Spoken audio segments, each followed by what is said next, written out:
En dehors de ses biens mal acquis dont une forte somme d'argent planquée dans une banque en Suisse, la famille Gnassingbé quitterait le Togo depuis bientôt 60 ans, se fait parler d'elle dans d'autres paradis fiscaux. Les données de Dubaï révèlent l'intérêt que porte cette famille et ses proches pour cette ville où ils disposent de nombreux biens dont des appartements.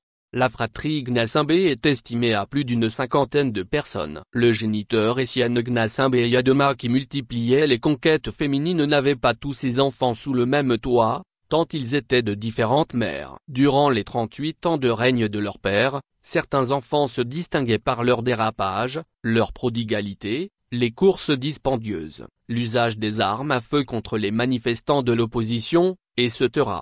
À la mort de leur père le 5 février 2005, deux se sont particulièrement investis pour la prise sanglante du pouvoir, près d'1 millier de Togolais tués selon le rapport de la LTDH, notamment Kpacha Gnassingbé et Faure Gnassingbé. La fratrie Gnassingbé en commençant par le père, contrôle des pans entiers de l'économie du pays, soit directement soit par des prête-noms.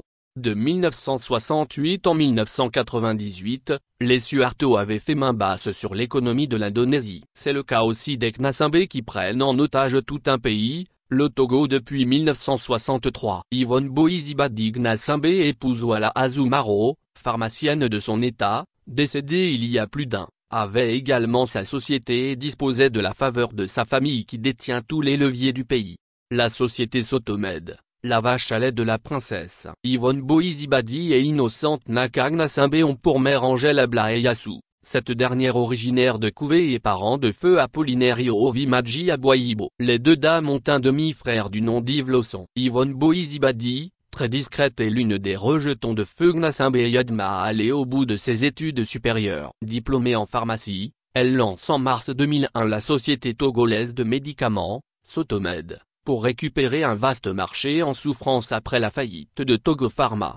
Sotomed, archive, DR dans l'annuaire des pages jaunes des entreprises africaines, on peut lire ceci. Sotomed est une société commerciale spécialisée dans la vente des produits pharmaceutiques au Togo. La force de vente des commerciaux, la bonne stratégie marketing et l'organisation classique nous font compter parmi les meilleures sociétés de la place. À Sotomed, c'est la livraison directe en pharmacie des produits pharmaceutiques, vente des produits pharmaceutiques. Ses partenaires sont entre autres, Distrimex, Epdi, Tongmei, Laboratoire, Pux, Tridem Pharma et plein d'autres. En gros, dans le jargon de la distribution des produits pharmaceutiques, Sotomed est un grossiste répartiteur privé. La Sotomed dispose de tous les passe-droits, fisc, douane, taxes. Il ne pouvait en être autrement pour une fille à papa. La Sotomed, c'est l'exclusivité de la livraison des centres étatiques et para-étatiques, notamment les CHU, CHR sur l'ensemble du territoire. Tous les marchés du ministère de la Santé lui reviennent de droit, de même qu'une grande partie des livraisons de l'armée, en tout cas jusqu'à une récente période.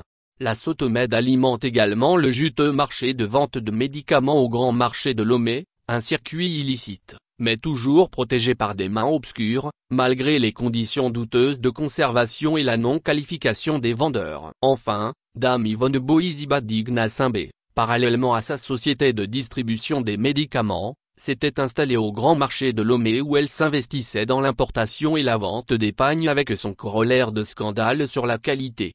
Un appartement à Dubaï au centre d'une lutte de succession. Une vue de Dubaï, photo, Frederico Tremalandin splash. Les dirigeants africains, les membres de leur famille et leurs proches mettent beaucoup d'argent de la corruption dans l'immobilier à l'étranger, pendant que dans leur propre pays, on remarque un désert de logements sociaux. Le journaliste français Thomas Dietrich, condamné et expulsé du Togo à la suite d'un procès expéditif, après une arrestation musclée pour l'éloigner de la mascarade électorale opérée lors des législatives et régionales du 29 avril dernier, s'est lancé à la recherche des biens mal acquis de Faure Gnassingbé et ses proches. Sa première capsule diffusée sur les réseaux sociaux montre des résidences onéreuses à l'abandon, menaçant ruine, et qui n'ont pour résidents que des serpents et autres reptiles depuis des années. Tout comme Faure Gnassingbé, d'autres membres de la famille qui régente le Togo depuis plus d'un demi-siècle, disposent de biens à l'étranger. Tout ça, avec l'argent du contribuable. Dans les données de Dubaï apparaît un appartement immatriculé au nom de Boizibadi Gnassingbé épouse Wala Azumaro. Situé dans la région de Marsa Dubaï TFG Marie commerciale sous le numéro 121 0, Cet appartement est d'une valeur de 123 931,52 $, soit 136 381 202 FCFA. Un appartement et d'autres biens aujourd'hui au centre d'un conflit de succession. Yvonne Boizibadi Gnassingbé s'est mariée avec Charles Walla Azumaro le 18 décembre 2010. Le couple qui vivait ensemble depuis 2003, a 2 garçons. Yvonne Boizibadi Gnassingbé décède le 28 février 2023 suite à un AVC. Pendant qu'elle était en soins intensifs au pavillon militaire du CHU Sylvanus Olympio à Lomé, son mari qui était à son chevet, a été interpellé par les services de renseignement, interrogé à plusieurs reprises sur les circonstances de la crise de sa femme et jeté en prison avec pour le chef d'inculpation omission de porter secours. Yvonne Gnassingbé et son mari Charles Walla Azumaro. Yvonne Boizibadi Gnassingbé et Charles Walla Azumaro, archive, Dr. Le sieur Charles Walla Azumaro n'a pas été informé du décès de sa femme, ni autorisé avec sa famille à assister aux obsèques. Il croupit à la prison civile de Lomé depuis le 13 mars 2023. Selon Memavaba Songbalouki, docteur en droit et avocat au barreau de Marseille qui a consacré une sortie sur TikTok à cette affaire, Charles Walla Azumaro, ingénieur informaticien formé en Allemagne et directeur général du groupe Afriatech Sarl, African Advanced Technology, est victime d'un règlement de compte et d'une vengeance de la part de sa belle-sœur innocente Naka Gnassingbé, veuve de Souza et directrice générale de l'ANGF, Agence nationale de la promotion et de garantie de financement des PME.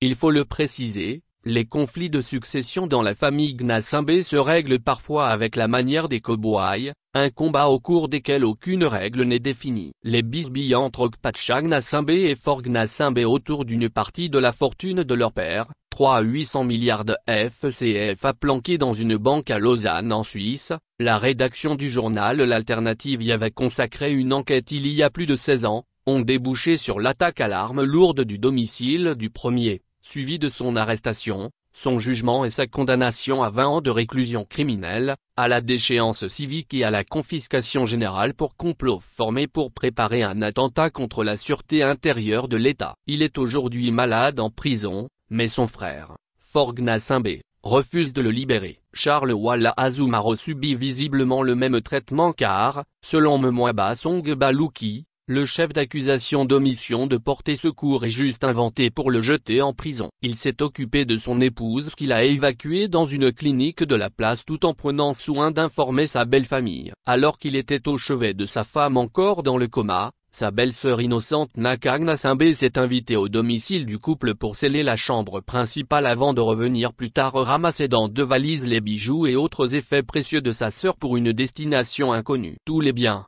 terrains bâtis et non bâtis, du couple sont en train d'être confisqués par la belle-sœur, y compris ceux immatriculés au nom du monsieur.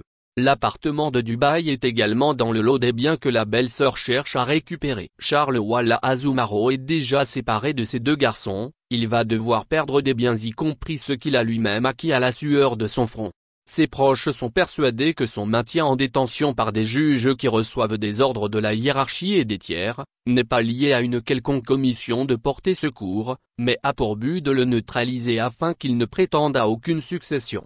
Les biens mal acquis, source des malheurs de l'Afrique, se retrouvent souvent au cœur de drames familiaux. C'est le cas actuellement de l'appartement de Dubaï au nom de Yvonne Boizibadi Gnassingbé.